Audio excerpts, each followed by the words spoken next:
Welcome back to the podcast, everybody. So today we are going to talk about our Tech Thursday tips and tricks to be able to make RV living a little bit better and a little bit more comfortable. So today's techs and essentials that we're going to be talking about are going to be everything that you need to get started as far as the high-tech gadgets. Now, some of the stuff you will not need, but some of it you will want. So make sure you guys stay tuned and let's start diving in. So first, let's talk about the high-tech gadgets of your RV. So you have smart thermostats, you got the new Shelly relays that work off of 12 volts, so you guys can turn switches on. You guys can turn other devices on that are 12 volts. You have all sorts of different charging and solar and lithium, and there's all sorts of really amazing things out there. So I think that's a huge thing for you guys to reconsider as far as when you start living in an RV. What do you guys want out of this to make it more comfortable for you guys? Well, a smart thermostat where you guys can do some programming and do certain things where it has a schedule where the temperature doesn't really need to come down so much during the day, but then can go up a little bit, save you guys a little power if you guys are boondocking and all sorts of different things. How does it tie into the generator? How does it tie into all sorts of different things? That's what we're going to be talking about. What type of technology can you guys put into this to make it a little bit more comfortable and a little bit more easy and friendly on the road? So, let's really dive into this because we have a huge thing that you guys can do where you can upgrade all your devices, and that starts with like the thermostats. We're going to be adding a Wi-Fi enabled thermostat which ties into smart home. Ties into HomeKit. And that HomeKit device will basically give us the ability where we can check it when we're away. Right now we have the Arlo sensors tied into our security system so we can actually monitor temperature while we're away. As well as if you have Apple HomePods like us, our HomePods have temperature sensors in there as well. So we have multiple different ways we can physically check to see what the temperature is when we're away. But not necessarily be able to control the temperature. We might want to be able to drop it some more to make it a little more comfortable for our kids and our dogs, or raise it up because it's not really necessary because nobody's really there. So that's the first thing. Solar powered chargers too. That can be another technology upgrade. We're getting ready to start looking into doing some of that stuff. We're getting ready to do a lithium upgrade, adding solar panels, adding the charger, adding some Victron energy stuff, and upgrading some of the technology that we have, like the trace inverter that we have down below, the converter, and all that stuff that does all the work, the heart of the system for the 12 volts. And that's mainly what we're gearing this whole channel and talk about is upgrading some 12 volt systems to make it a little bit more efficient for you guys and a little bit more comfortable. That's all we're trying to do, is trying to give you guys tips on what you guys can do. So next thing is, let's explore the world of connectivity. Staying connected is a huge thing now because you want to be able to stay in touch with your loved ones. You want to be able to stream videos and watch content and stay somewhat like entertained. That's going to be another thing we talk about, and that's essentially what are you guys going to need for that?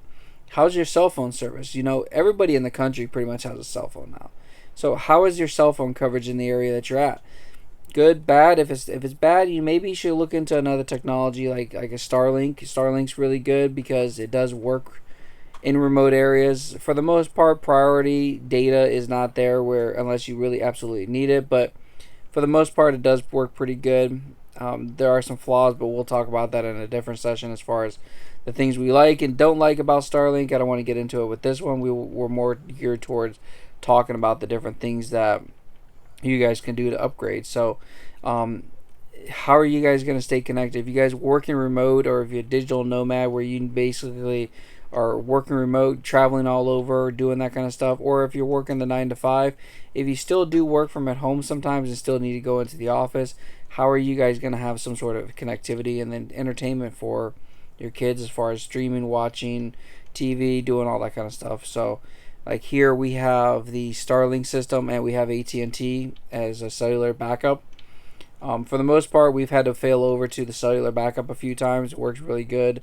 But for the most part, Starlink has held up for us pretty good. Now, the times that we had to fall back was because of priority situations. We've had too much on the circuit. It wasn't panning out for us on what we wanted. So that's another thing that you guys want to really think about internet connectivity. So let's talk about security next. So how are you guys securing your rigs? If you guys are not securing your rigs, you really need to look into that. Do you guys have a lockbox or a safe that you guys can put valuables into, just in case? That's protection. Just in case your documents, social security cards, birth certificates, all that kind of stuff. You want to be able to lock that kind of stuff up. You don't want that stuff just kind of sitting around. So make sure you guys really think about security. Second, you want to think about the actual security of the rig. We have door sensors on our rig now, where we can monitor when a bay gets opened up. We have the motion sensors. We have Arlo security tied into our Arlo security cameras. But we also have one of the things in the front is a camera system from Voyager. Now Voyager doesn't record it, but it's a camera system that's used for driving. It was originally put into original Prevos and some semis and stuff. So when you turn the left turn signal on, the camera popped up. It helped with blind spots. Right turn signals, backup camera. We added a fourth one in there, a front-facing camera, so basically we can record while we're going down the road. Now the recording actually is done through a third-party DVR box that we put on there, and that basically helps with that. Now that also records all those cameras all the time. So when we're stopped for the night and somebody's kind of walking around outside the rig, you can actually see what they're doing outside the rig. So it records that, captures it. We can access the footage. We can turn it into the police if we ever needed to, as well as the Arlo security camera that we have inside the house, inside the actual coach, so we can see what's going on inside and have a little bit more eyes on to what we're looking for. Now, we might eventually go and change that out so that everything goes through this DVR box that we have locally. But for right now, the Arlo camera does really good. We do pay for the service where it records to the cloud, so we can pull it down pretty easy. But the problem is we can't use the Arlo stuff outside because of how bulky they are. I wish they had a little bit slimmer version that they've made for like RVs and stuff that they could do that, but they don't typically gear this stuff towards that. It's more residential. So security is a huge thing. How are you guys securing it too? One of the things that we're adding to our rig is we're adding a Apple HomeKit enabled door pad, which is a deadbolt. So it'll be a keypad that'll lock it, unlock it. The kids will each have their own code. It actually tracks who's coming in and going and who's unlocking it. We can do all sorts of different things with it. So that's another huge thing you guys really want to look into. So learning some of the state-of-the-art technology out there is a huge essential thing. There's all sorts of Facebook groups out there. Make sure you guys go check out all these different pages and different things that people do to kind of secure their rigs. And these are some ideas that we've done that's worked out for us. And we're not saying that these are all the answers. There's all sorts of cameras out there. And, I think another one is they have the Google Nest and new Google Home stuff. I'm not keen on that because Google already spies on us a lot. So I know Apple does. I know some of the other ones, but Apple's not so willing to give up that information. That's why I'm an Apple guy. Google, they're willing to. One of the things I saw over the last few months in an article I read probably about a month or so ago is Google will now take the Nest cameras and your footage, and they will turn it over to the police without a warrant, without any type of information required. They will just turn it over at the request of the police department. In my eyes, that's an invasion of privacy. That should not ever happen. And that we can go all about that, but that's my beliefs. Arlo will not do that. I've already looked into it. Arlo has basically said they will not turn that footage over unless they have a warrant or they have some sort of information.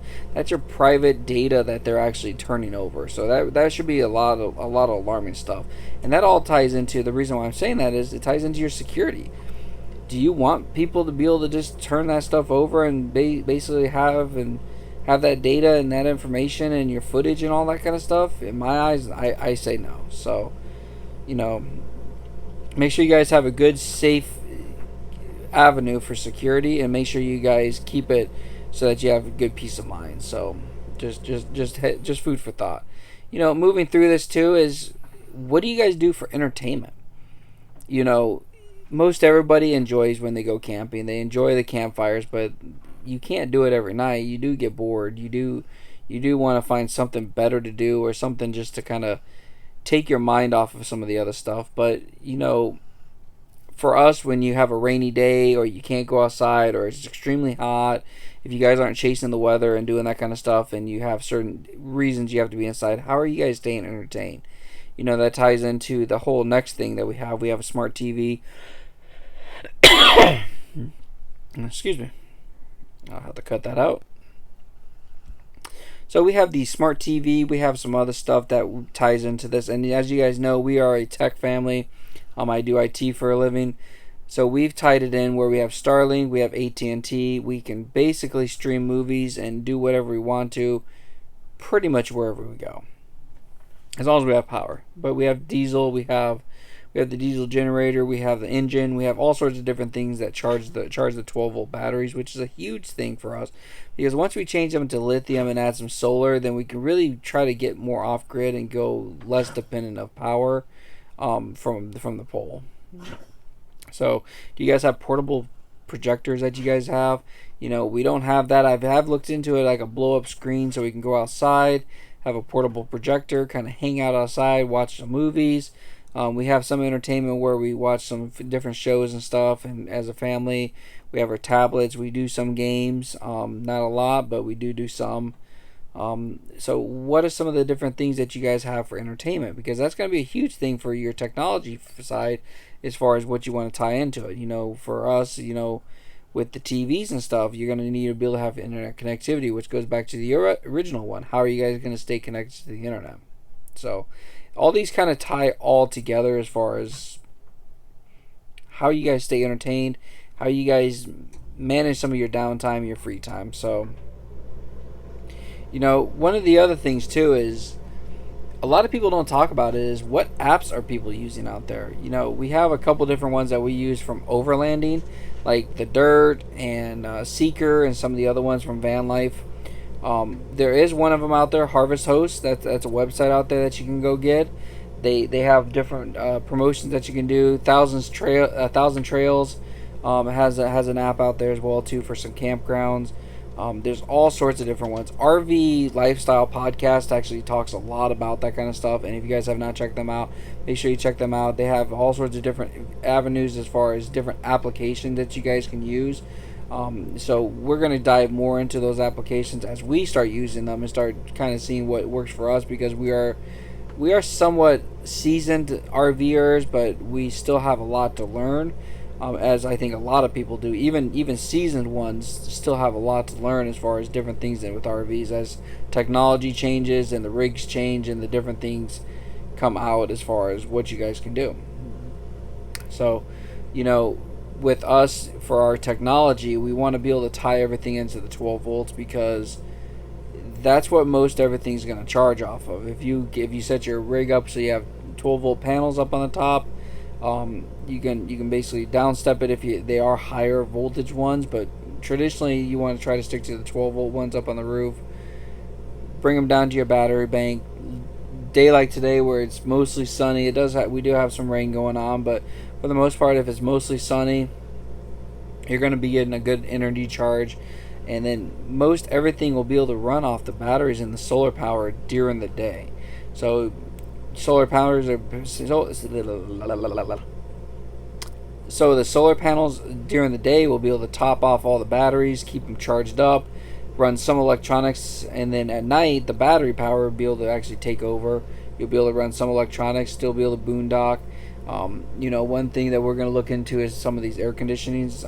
They have the new 12 volt air conditioners, which has come like a long way since the 110 volts. So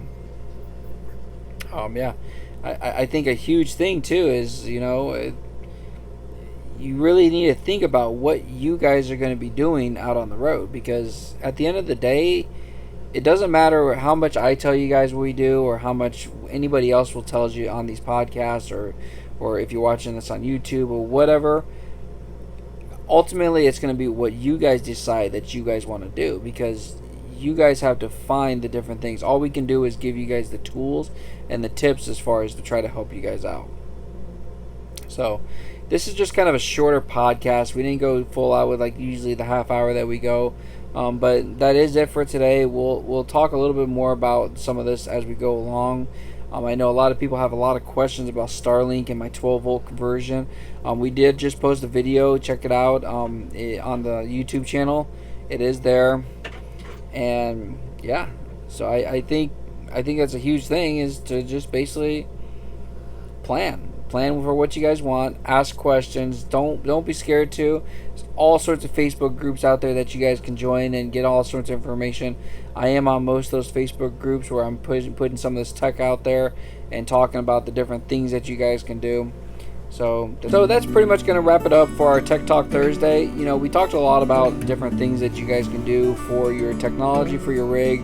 You know, when it comes to different routers and internet providers and different things, you know, there's WineGuard out there, there's PepWave, there's all sorts of different things that you guys can do. So it all depends on what you guys want and what your budget is. You know, you don't want to be going over budget for something that you're going to use very little of. You know, like if you guys just do some basic shopping and that kind of stuff, is Starlink really going to be good for you? Because that's $150 a month. That's not including the upfront cost of $600 just to get the equipment.